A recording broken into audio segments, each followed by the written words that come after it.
All right, what's going on, guys? Trev back again, here to bring you another video. This one's going to be doing another Dead update sort of video for today. We'll be doing a Q&A after. Lots of new little updates for The Walking Dead leading up to The Walking Dead Season 10 and Fear the Walking Dead Season 5 start with us giving our thoughts first on an interview with Ross Marquand where he said The Walking Dead is likely going to go on for decades, just like Star Trek.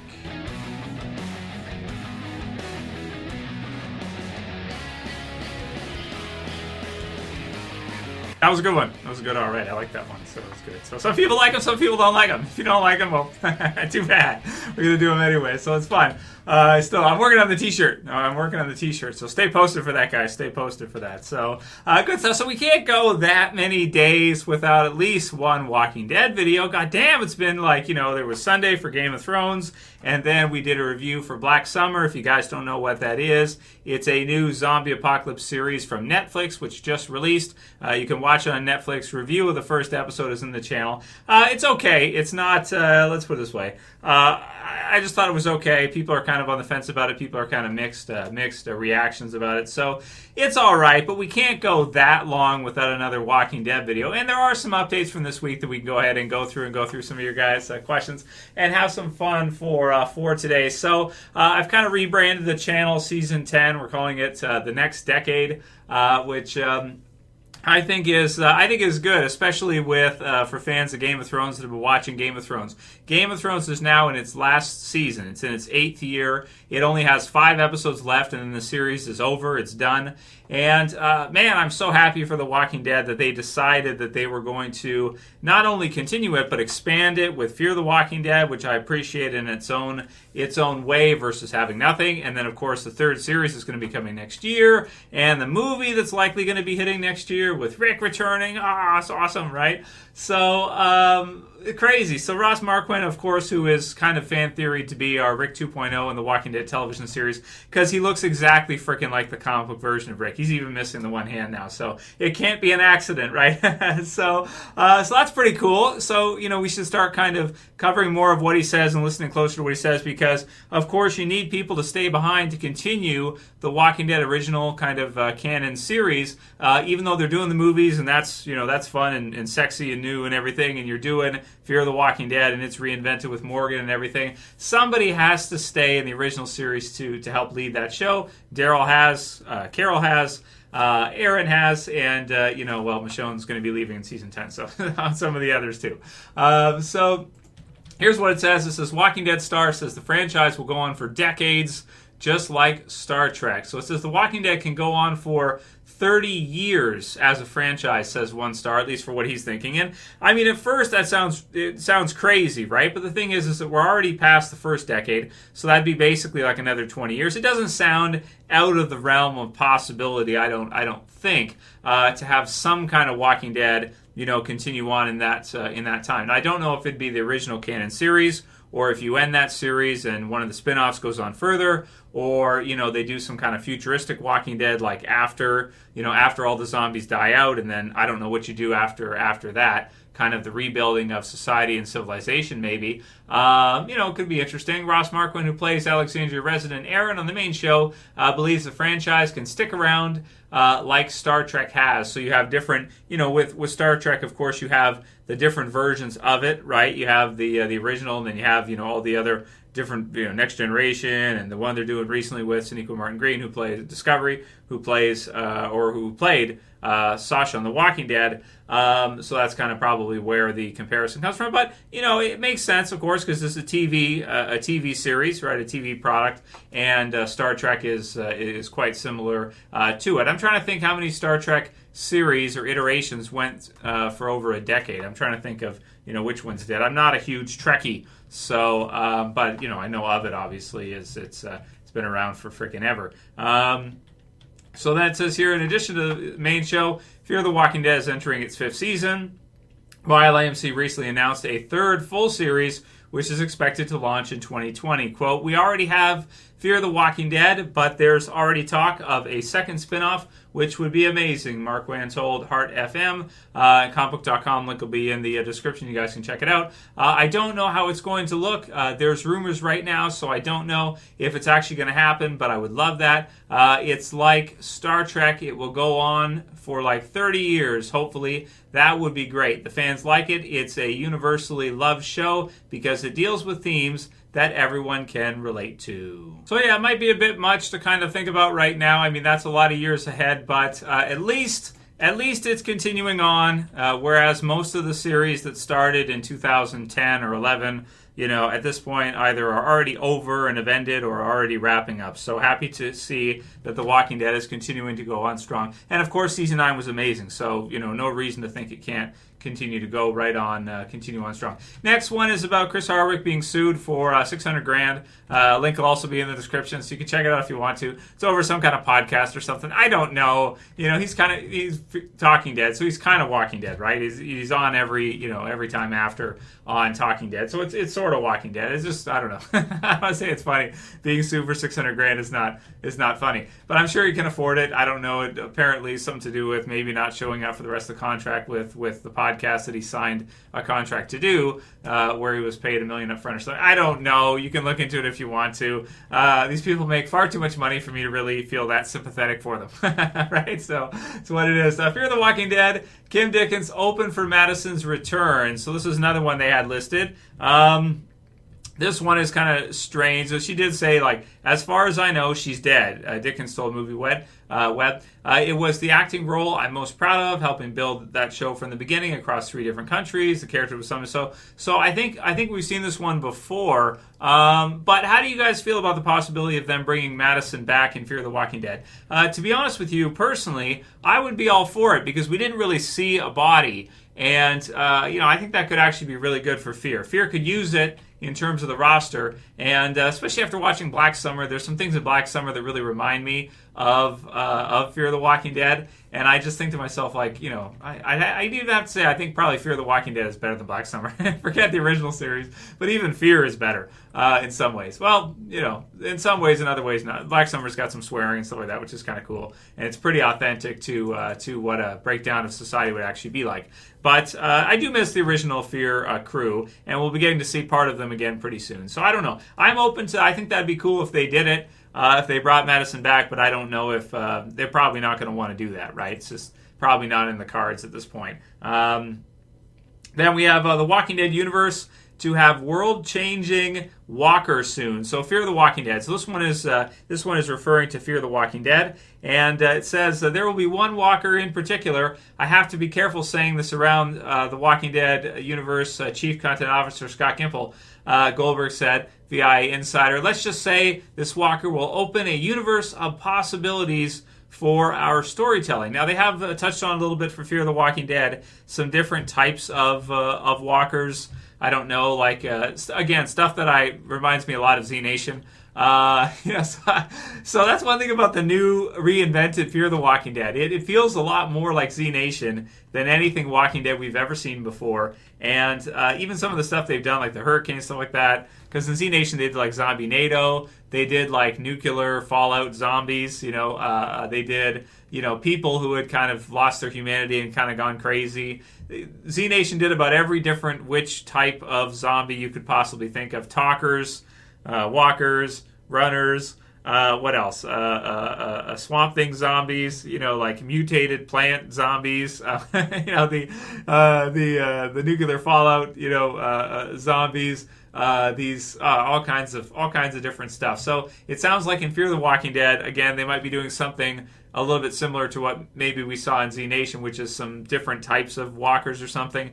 I don't know, nuclear fallout type of zombies after they get, power plants exploding and stuff like that. Something of the sort, something like that. That could be an interesting storyline for The Walking Dead. They've never really touched on that. Is without the maintenance people, a lot of the power grid and the things that are there could kind of just like explode, right? You have like a nuclear meltdown and stuff. So that could be kind of interesting. Let's see if they ever decide to kind of use that for a story or something in Fear or in the original Walking Dead. But I don't know if at this point you really want to change the walkers that much. What you could do though is you could do something more with the smart walker idea, which they haven't done since the very beginning of the series. So maybe in Fear they could do something like that. Like there's the teddy bear girl zombie and the zombie that picks up the rock to smash the window, and Morgan's wife who turns the knob, which is kind of cool.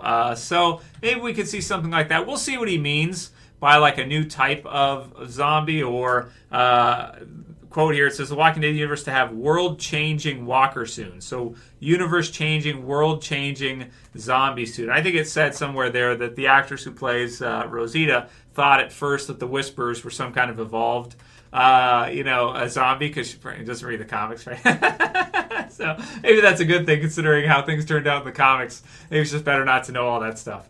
Yeah. I don't know, crazy stuff, so that's fun. Anyway, a few questions for today. Let me know what you guys think about all that, the possibility of maybe them bringing Madison back, new types of walkers in Fear the Walking Dead, and then, of course, the question of how long The Walking Dead can go for. How long would you want to see it go for, considering a lot of maybe what might have been your favorite series in the last 5 to 10 years are over or are ending right now as we speak. Daryl Dixon says, I am having The Walking Dead withdrawals bad, so a lot of us are, and that's one of the reasons why I'm still going to be making videos all summer and the usual kind of thing. Don't worry for Daryl here.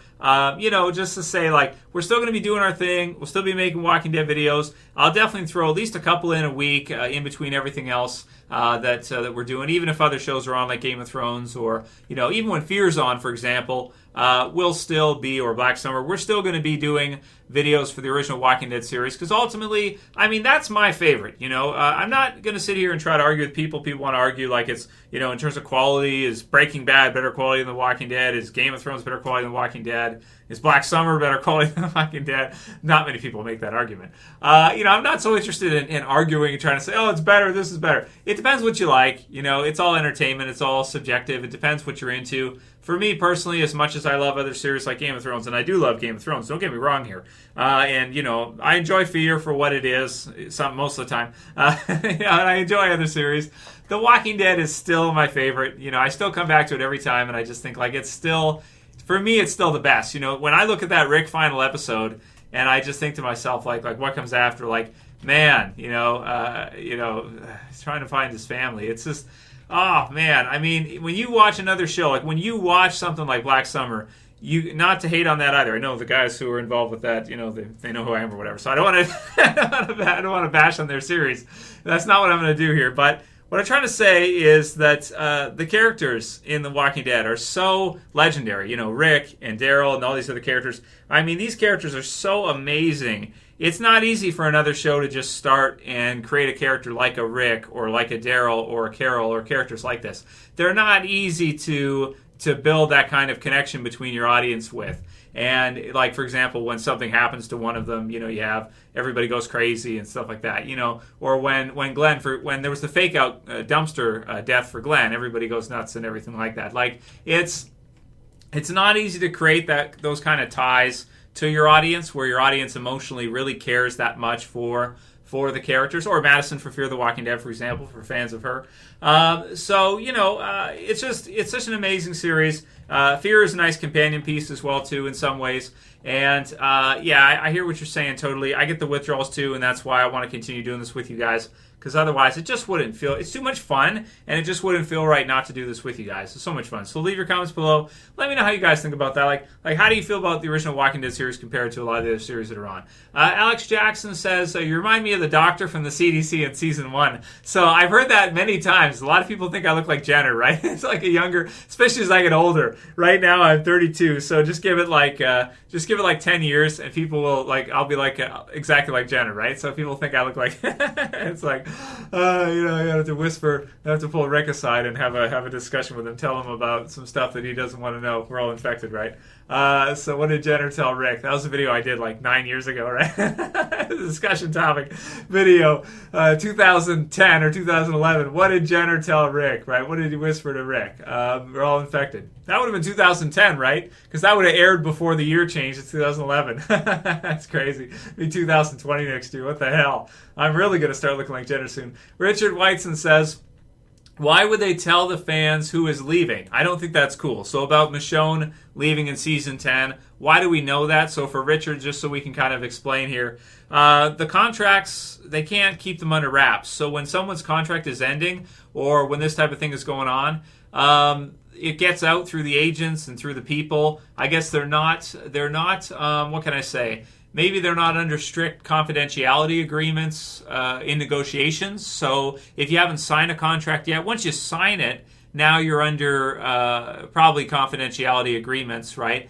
You can't really say anything after you've signed it. But when you haven't signed it, your contract is up, and now you're signing a new one, you're not necessarily, and the people involved are not necessarily under the same confidentiality agreements unless you actually do, sign and everything. So however it happens, one way or another, it gets out there. People find out that Rick is leaving, or Maggie might leave, or Michonne's leaving. It just gets out there. It's not the type of thing that they can keep under wraps, just based on the scenario, based on the type of situation. I can't remember one where it went south and it didn't get out there. Like someone's contract was up and it didn't kind of get out there via news outlets first, because there might be money in it to sell it if they're leaving or something and they're not signing. Maybe their agent can get some cash for telling a news outlet or something. I don't know. I'm not sure exactly what happens there. But last year was Collider. Collider was the first one to break the news about Andrew Lincoln leaving. How that got to them, I have no idea. Whether someone from AMC or someone from Andrew Lincoln's team, I don't know. I have no idea. But somehow it gets out there, and there's nothing you can really do to stop it. Once it's out there, it's out there. The last one will be from Julie Cruz, who says, how do they beat the Whispers in the comics? If the survivors can't beat the huge horde Alpha has control of. So how do they, well, I don't want to spoil things too much. If you want to just read through the comics, you can definitely do that. You can grab the Whispers trade volume, so they don't cost that much. Or you can just go to like a library or something to see if they have it, or go to a bookstore and flip through it yourself and see. Read it for 20 minutes or whatever, and you'll get an idea. But basically, without spoiling things too much, the Whisperer Horde is a huge threat, and they basically are not able to combat that. What they have to do is they have to avoid it and fight the Whisperers aside of that. And in some ways, what we saw with Daryl in season 9, if you can't beat him, join him. So we might see more of that. I'm surprised Daryl actually didn't keep the mask, because, to be honest, it could be very useful in fighting fire with fire against the Whispers. You probably want to have a skin of your own. That way you can combat them more easily. So we could see some cool scenes with that next season, season 10. And I think the Whispers will probably be finished by the end of end of season 10 or season 11, we'll have to see. If they go into season 11. We'll see. Anyway, that'll be it for today's video, guys. I hope you liked it. And if you did and you want to see more Walking Dead videos, be sure to send me some more questions for the Walking Dead videos. So thumb it up below, share favorite. And that's it for this one. I'll see you guys again soon for another Walking Dead video, probably later on this week, close to this weekend. As usual, it's Trev, and I'm saying peace. See you guys soon.